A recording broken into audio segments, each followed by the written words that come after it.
Selamat pagi, selamat datang lagi.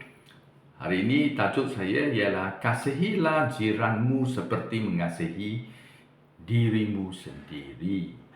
Kasihilah jiranmu seperti mengasihi dirimu sendiri. Ini bacaan dari Yakobus 2, 1-10. Yakobus 2, 1-10. Sila dengar, saya baca. Saudara-saudaraku, sebagai orang yang beriman kepada Tuhan kita, Yesus Kristus yang mulia itu, janganlah amalkan sikap pilih kasih. Andaikan dua orang datang ke tempat pertemuanmu, yang seorang kaya berpakaian mewah, bercincin emas, yang seorang lagi miskin, berpakaian buruk, kamu menyambut orang yang berpakaian mewah itu dengan hormat sambil berkata, silakan duduk di tempat terbaik ini. Sebaliknya, kepada orang miskin itu kamu berkata, berdiri di sana atau duduk di atas lantai dekat kakimu. Dengan demikian, kamu membesa-besakan orang yang menjadi hakim yang berfikiran jahat. Ketahuilah, saudara-saudara yang kukasihi, Allah telah memilih orang miskin di dunia ini menjadi orang yang kaya dalam iman. Mereka akan mewarisi kerajaan Allah sebagaimana telah dijanjikannya kepada orang yang mengasihinya. Kamu menghina orang miskin, sedangkan orang kaya lah yang menintasmu, menjeretmu ke mahkamah, dan menghina nama mulia yang kamu terima daripada Tuhan. Kamu melakukan apa yang benar jika kamu mematuhi hukum kerajaan Allah yang tersurat dalam kitab suci. Kasihilah sesama manusia sebagaimana kamu mengasihi dirimu sendiri. Sebaliknya, jika kamu memilih kasih, kamu berdosa. Dan menurut hukum, kamu melangkah hukum. Melangkah satu perintah Taurat bererti melangkah seluruh hukum. Inilah firman Tuhan. Terima kasih Tuhan. Amalan biasa selalu manusia melihat penampilan luar, tetapi Tuhan melihat hati. Penampilan luar memperoleh 70% daripada pandangan yang pertama. Ialah pakaian, kereta, jam tangan, atau rumah, atau tingkah laku, reputasi, sebagaimana. Sebagainya. Orang lihat, wah sekarang orang bukan lihat sahaja pakaian, handphone pun. Wah, kereta dia ini potong saga kan, tapi dia tu wah BMW itu, Mercedes itu, Porsche, tak sama. Gelaran atau jawatan pun ada orang lihat, nama dia Tan Sri kah, Datuk kah, Presiden kah, Doktor falsafah kah, atau sekolah reputasi kah,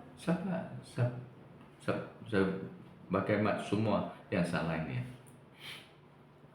atau credibility atau pencapaian, rentetan kejayaan. Kalau seorang ada kembali dari Olimpik, dia kata, wah ini memanglah itu orang, wah dia bagus, semua orang mau ambil gambar dengan dia. Kemenangan, penghormatan khas. Manusia lihat ini. Kita pun sama juga. Ini adalah amalan biasa. Orang ramai yang gembira mendengar. Kita dengar cerita kasih, kisah kemiskinan kepada kekayaan. Wah, ini baguslah. Dia permulaan dia yang rendah hati, sukaran, tetapi pengakhiran dia yang berjaya. Oh, ini orang. Tetapi ramai orang tak suka dengar cerita kekayaan kepada kemiskinan. Ini seorang pewaris jutawan yang tinggi, yang perkasa, tetapi menjadi penggemis jalan raya, di tepi jalan raya. Orang kata, ini kutuk dia. Ini dia sendiri. Adalah wang, adalah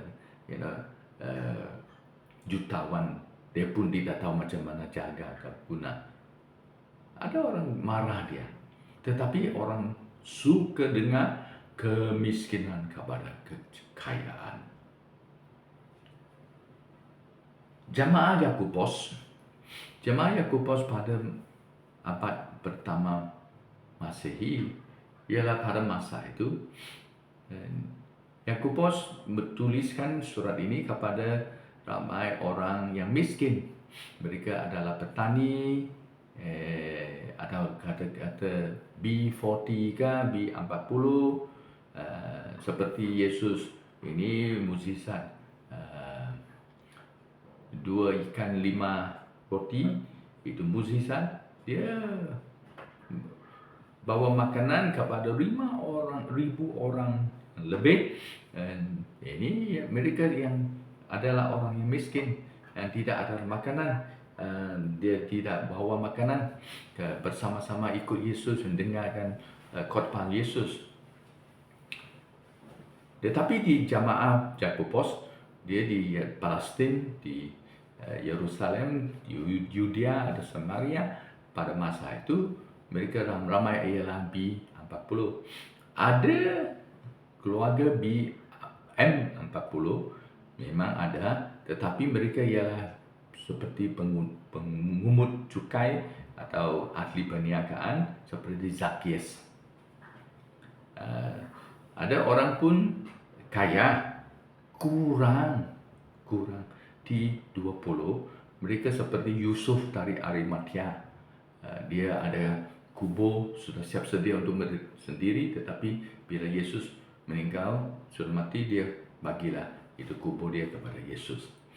Ini tetapi ramai orang miskin. Ini adalah jemaah Yakobus. Yakobus tuliskan surat ini pada masa boleh kata sebelum sampai Al-Masihi, tahun 49.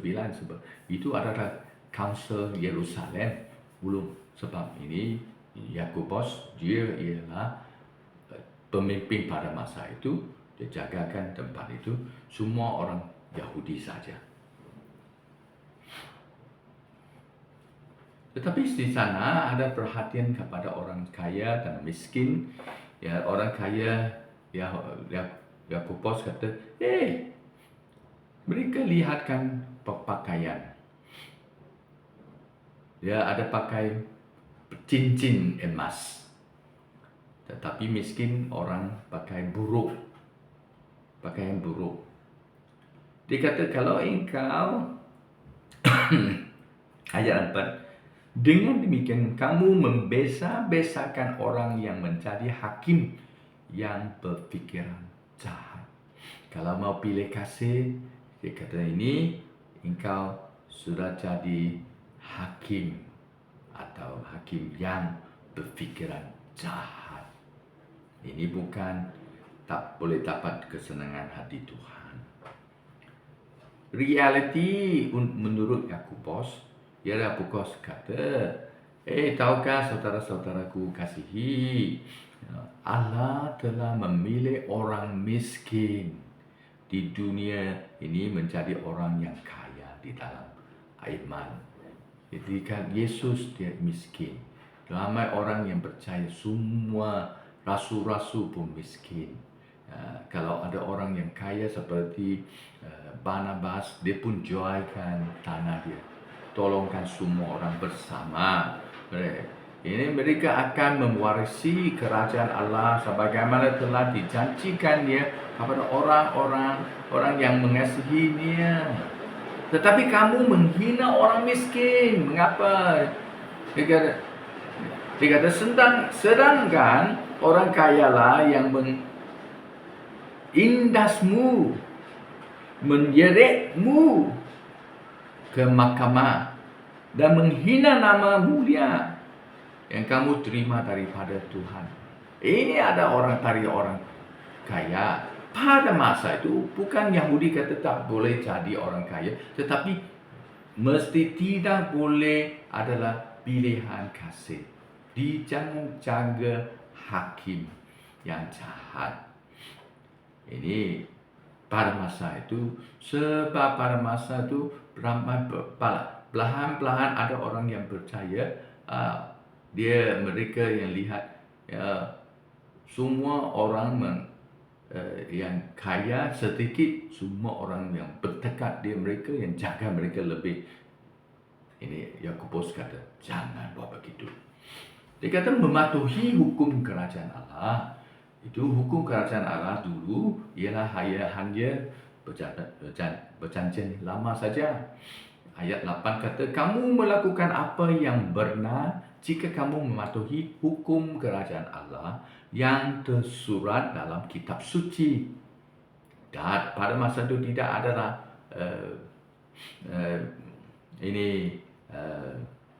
perjanjian baru, belum ada lagi. Tetapi perjanjian lama kata, kasihilah sesama manusia sebagai kamu mengasihi dirimu sendiri. Ini adalah dari perjanjian lama. Ini dari Yesus.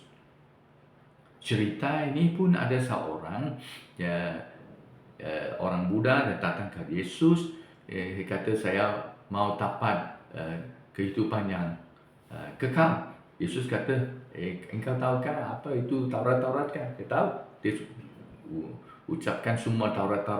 Tetapi Yesus kata hanya tinggalkan satu. Jualkan semua yang ikutlah saya. Tetapi dia tidak jual.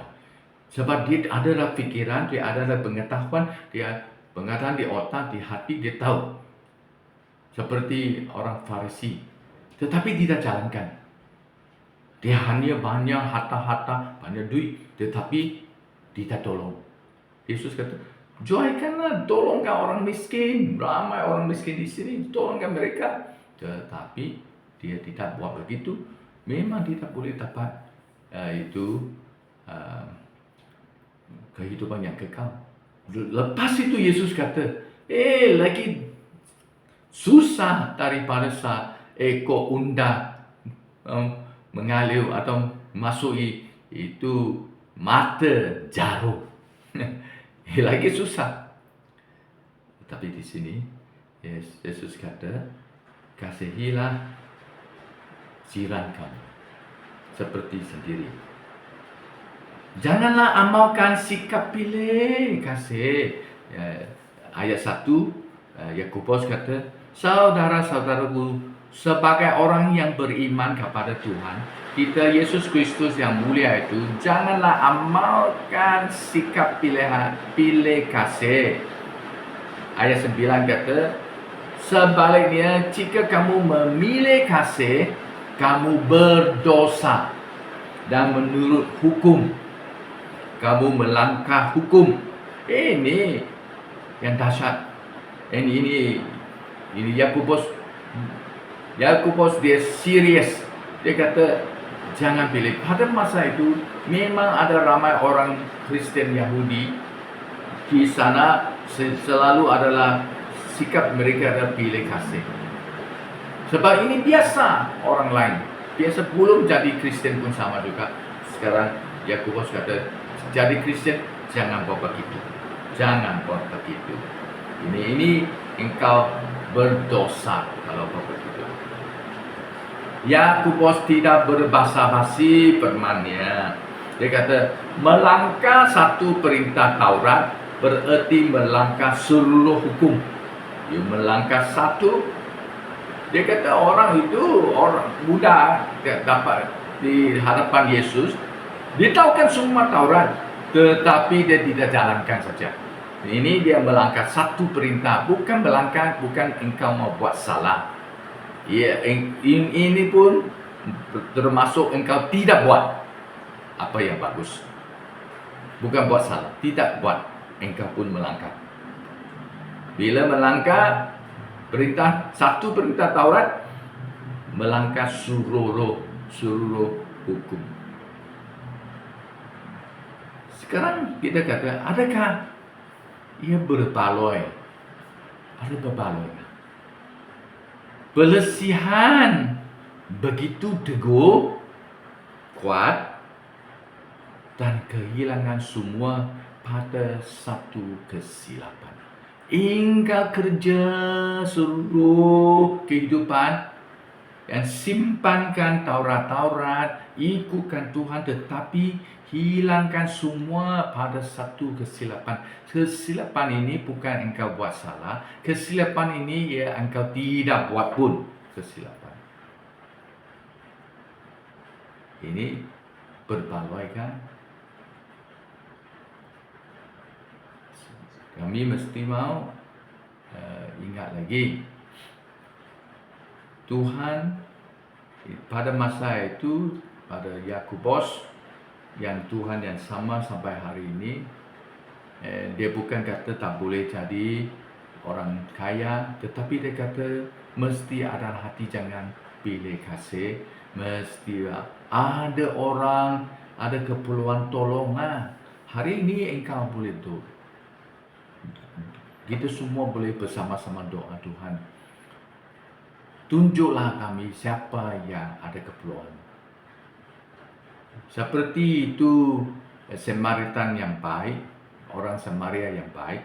Yesus bukan kata engkau siapa ialah jiran engkau, tetapi engkau mesti tahu engkau boleh jadi jiran siapa. Engkau boleh jadi jiran siapa. Hari ini kita berdoa, jiran engkau ialah siapa. Engkau boleh jadi jiran siapa. Ada jiran yang ada keperluan.